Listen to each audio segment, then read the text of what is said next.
Ang bombahan namin ay palagi na lang nawawala ng tubig. Kaya kailangan palitan na natin ang gasket. Ito. Palitan muna natin.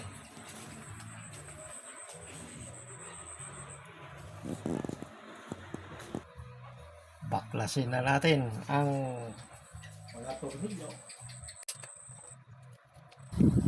Ayan mga kakosa, inumpisahan ko ng magbaklas ng mga tornilyo. Medyo mabilis lang ako nakabaklas ng mga tornilyo niyan dahil yung tornilyo ay hindi pa kinakalawang. Bali, kakakabit ko lang yung tornilyo na yan at kabibili ko lang. Wala pang isang buwan. Yan, dyan ako na medyo nahirapan sa pagbubuhat niyan.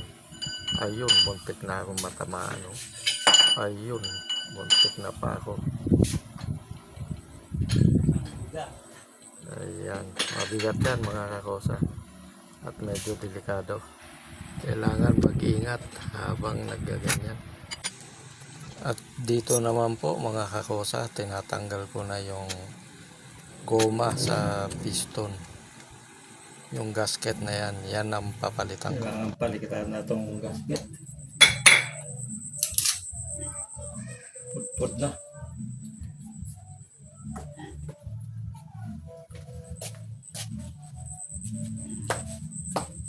Ito na papalit natin.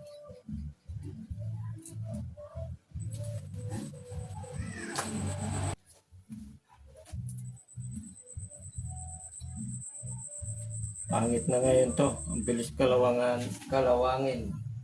Tapos ang bilis din malostret.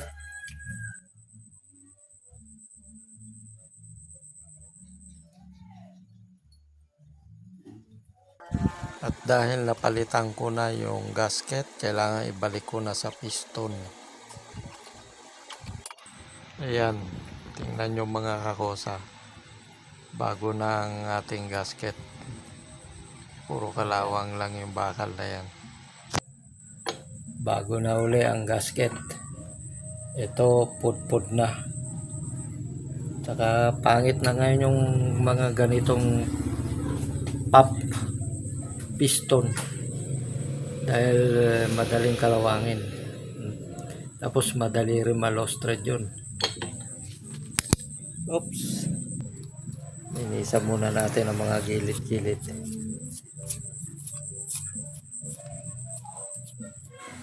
Habang nililinisan ko yung mga kakosa, medyo kumakagat yung mga kalawang, medyo matalim yung mga kalawang dyan.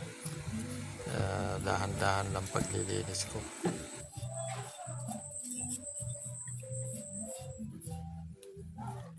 Okay na yan, kabit na natin.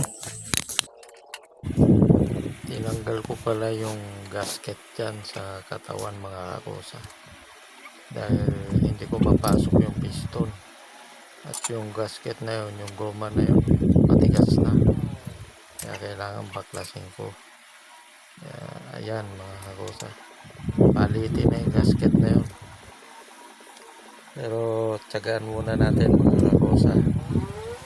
Yan, kinakabit ko na yung mga tornilyo isa-isa.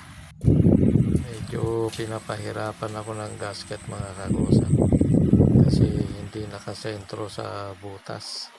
Kailangan i-adjust yan, kailangan magkakatapat yung mga butas niya. Ayan mga kakosa, hinigpitan ko na lahat. Hindi kailangan na mahigpit yan, tama lang dapat. Ayan mga kakosa, tumatagas, kaya kailangan adjust ulit. Tumatagas, kulang pa. Ayan mga kakosa, higpitan natin ulit, dahan-dahan lang. Pag nasobrahan kasi yan, mabibitak yan mga kakosa. So ay testing natin ulit.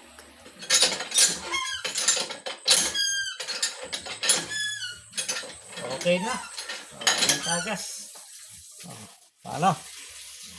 Salamat sa panonood mga kakosa.